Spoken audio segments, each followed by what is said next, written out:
Hello and welcome to Talk to Al Jazeera. I'm talking to Azmi Bishara, a former Arab member of the Israeli Knesset. He is a charismatic intellectual and is the first Arab to run for Prime Minister of the Knesset. He calls for a fair and impartial state for all its citizens. He protests that it is unrealistic and prejudiced for Israel to be both Jewish and democratic. This means actually built-in discrimination. They can't be equal citizens when all the time you look at them as if they are a demographic problem. This has led to accusations that Bishara is trying to destroy the Jewish character of Israel. The police deals with the Arabs in Israel as if they are enemies. You are being investigated by Israeli police for, at this stage, unpublished charges. You've been in this position before. Do you think that being an Arab member of the Knesset, you are being targeted?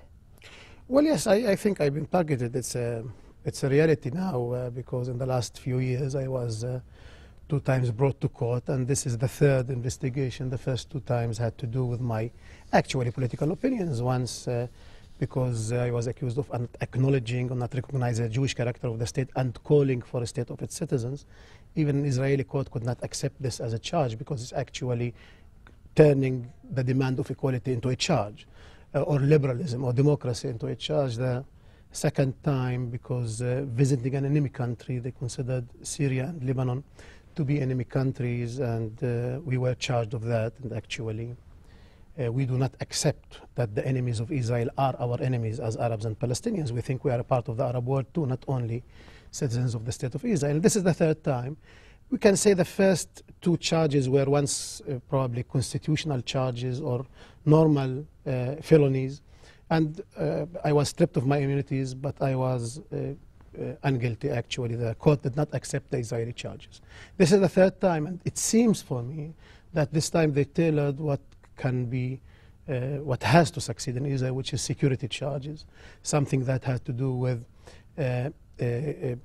our connections to the journalists and friends in the Arab world, as if it's passing information to the enemy at time of war, which is a very, very severe charge, but had to do with what we think is normal, our relations with the Arab world, and what Israel wants to use as a tool in order to get rid of this position in Israel, which calls for Israel to be the state of its citizens and accepting the national character of the Arabs in the country. But how do you balance your interests? You say that Syria and Lebanon, particularly the Hezbollah, are not your enemies, but they are enemies of the Israeli state. Yes. Well, the Israeli state was established in 1948 on the ruins of the Palestinian people.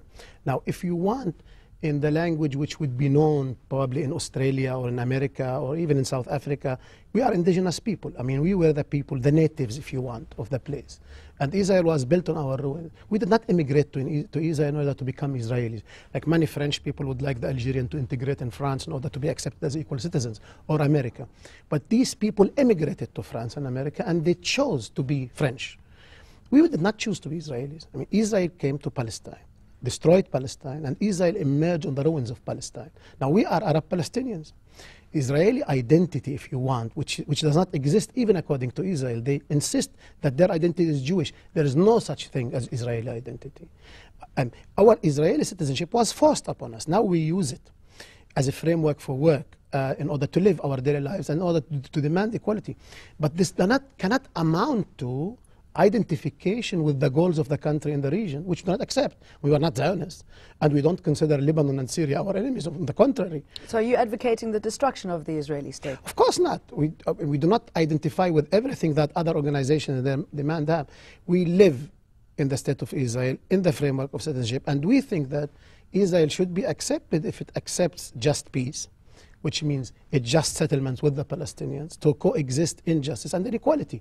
But we do not accept a kind of apartheid reality with the West Bank and Gaza and 3rd or 4th class citizens for the Arabs in Israel. We do not accept this reality. And of course we do not accept Israel to be the police of the region. In that sense, yes, we do identify, for example, with the victims of Israel. The West Bank and Gaza as victims of the occupation. Lebanon as victim of Israeli aggression. And we don't conceal this. We think that Israel's turning of this border incident into a full-scale war was an aggression against Lebanon, which destroyed about 1/3 of the country. And we also say this crimes of war were committed.